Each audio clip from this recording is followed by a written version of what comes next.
前不久我们一起盘点了一下街霸正作里实力最强的反派组织，但又因为选题所限没能把范围扩大到全角色。那么今天就来填补一下这个坑，让我们一起来盘点一下街霸宇宙中实力最强的角色们。但碍于卡普空从来没有想过好好归纳完整剧情，这一次除了最后一位角色以外我都只做分类，大伙儿可以看看他们对应的层次里谁才是最强的。今天我们分为超人级、神人级、超神级和唯一真神4个板块，大伙儿一起来监督我有哪些角色是没有说到的。关前提醒内容梳理来自我个人记忆和维基百科，并且大部分按照正作发展做的归类，只包含少量外传内容，并且卡普空就从来没有想过认真写街霸的剧情线，所以难免会出现一些矛盾的地方，更多只是为了把角色设定立起来，全当图一乐就好哈。另外观看本期视频前建议补翻上期内容，效果更佳哦。首先超人级角色第一位就是我们上次提到的小丑反派赛斯上，他是维嘉的众多精神力容器之一的克隆体。这个第15号克隆体觉醒了自我意识，想要谋权篡位取代维嘉。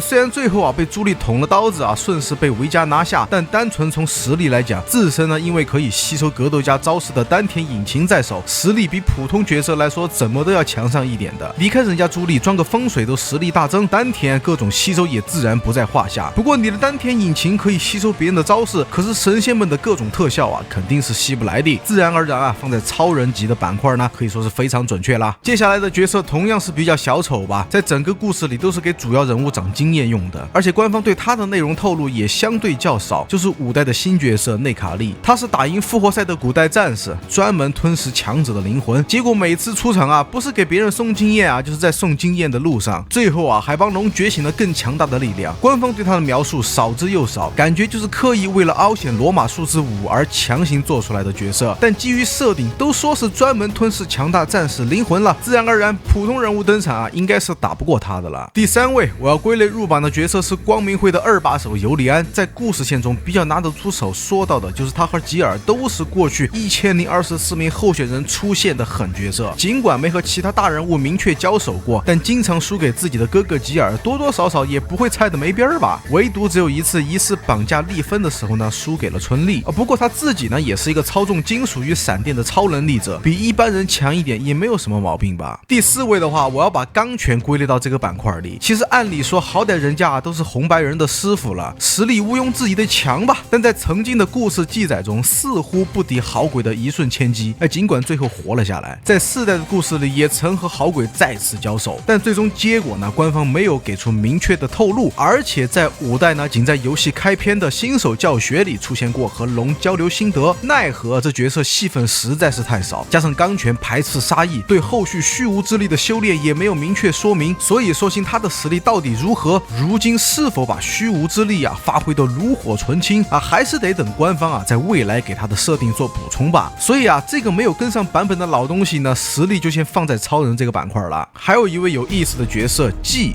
官方对他的故事描绘也很少，毕竟只出现在5代只知道他开直播和吉尔 PK 被击败，但人家怎么也是操控地球之力的神秘角色，其力量肯定超越常人是毋庸置疑的。就连维嘉曾经的师友如今操控灵魂之力的罗斯以及他的徒弟麦莱特都被干了下来，实力肯定也不容小觑。那么接下来我要提到的是这个板块的最后一位人物维嘉我们维嘉大人故事十分丰富经历过低谷也有过辉煌，只是如今6代的维嘉实力什么水平，我觉得很难和现在的一些数字怪掰掰手腕，但曾经的维嘉可是差点毁灭世界的大反派。我们不仅可以查阅他的故事背景资料，了解到一些设定，还能从少年街霸这个偏外传性质的作品里了解到，其实维嘉还有一个精神力驱动器的设定，也就是维嘉会把他溢出的能量储存到一个容器之中，或者分散给他的手下里，这样就会让他在战斗的过程中仿佛有用不尽的力量。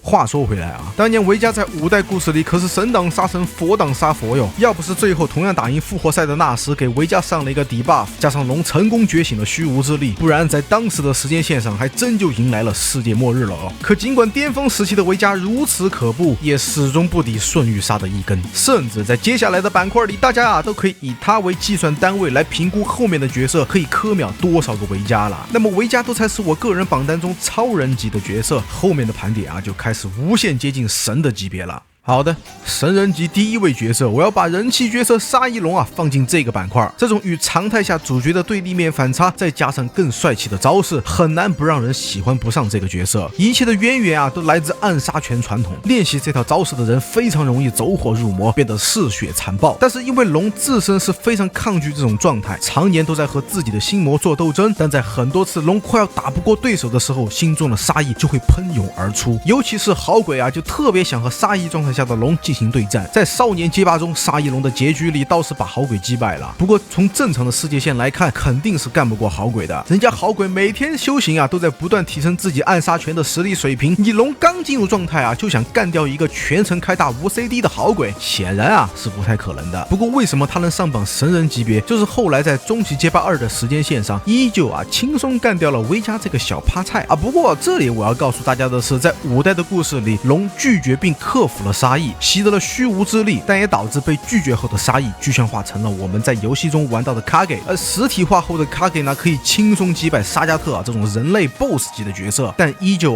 不敌好鬼一根。有意思的是，最新的饿狼预告中出现的卡给沃夫似乎也和这个设定有着一定的联系。综合来讲，实力非常强大感觉可以瞬秒5个以上的维嘉了吧？那么下一位角色，我愿称之为街霸宇宙中的传奇耐死亡，香港杀神元。是的，他还没有死。最新上任的街霸制作人纳卡亚马专门发推提到这个角色居然还没有死原曾经是香港这一块的传奇杀手，得知自己身患白血病，想要死的洒脱呢，就开启了自己的寻死旅途。牛逼的是什么？本来就是高龄老头自己也曾几次被好鬼的瞬御杀击败，但都存活了下来。少年街霸里被嘎了一次，街霸4也被嘎了一次，街霸5也被嘎了一次，加上自己还有白血病的 debuff， 真的就神了。卡普空经典乱写剧本这一块但我们按照这个逻辑来看元很有可能算得上是地表最强肉体之一了。我都不敢想象放在青年时期元的实力是有多猛，秒杀几十个维嘉应该不在话下吧。只可惜这个角色人气一般，估计上线新作呢还是很难的了。神人级的榜单我只列2个，接下来要介绍的角色可以说是已经开启了神仙打架的阶段了。第一位是来自3代中反派光明会的首领，上一期我们也花了较大的篇幅去了解了一下他的故事。他是掌握了冰与火之力的 Jesus Christ，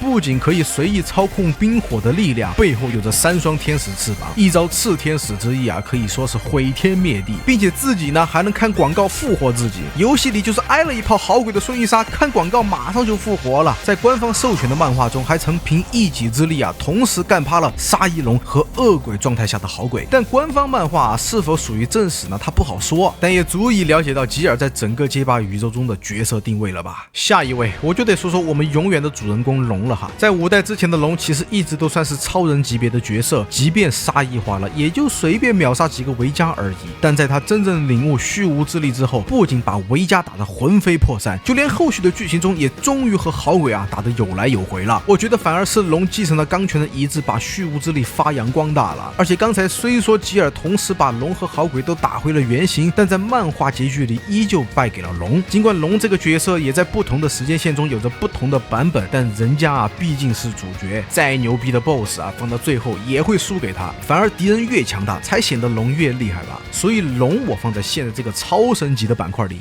没有问题吧。下一位和好鬼55开的100岁老人欧罗，这老头的设定其实和达尔西定位是比较像的，都是一位智者，但不同的是人家还会仙术，曾经也是帮助龙化解了不少难题，并且他的剧情发展动机就是要找一位继承者，当然也就是看上龙了。当时在街霸3的时间线里，龙都要再修炼10多20年才有他现在的水平，而且就在那个时候遇见了好鬼双方都打得难舍难分。而且欧罗判断，如果2人拼尽全力战斗到最后的话，很有可能会同归于尽。但我认为欧罗毕竟年龄摆在那里，我在想如果他要是再年轻一点的话还是干得过好鬼的，只不过放现在就难说了吧。6代的好鬼状态是彻底将杀意融入自身体内的终极形态，欧罗加上又是个100岁老人，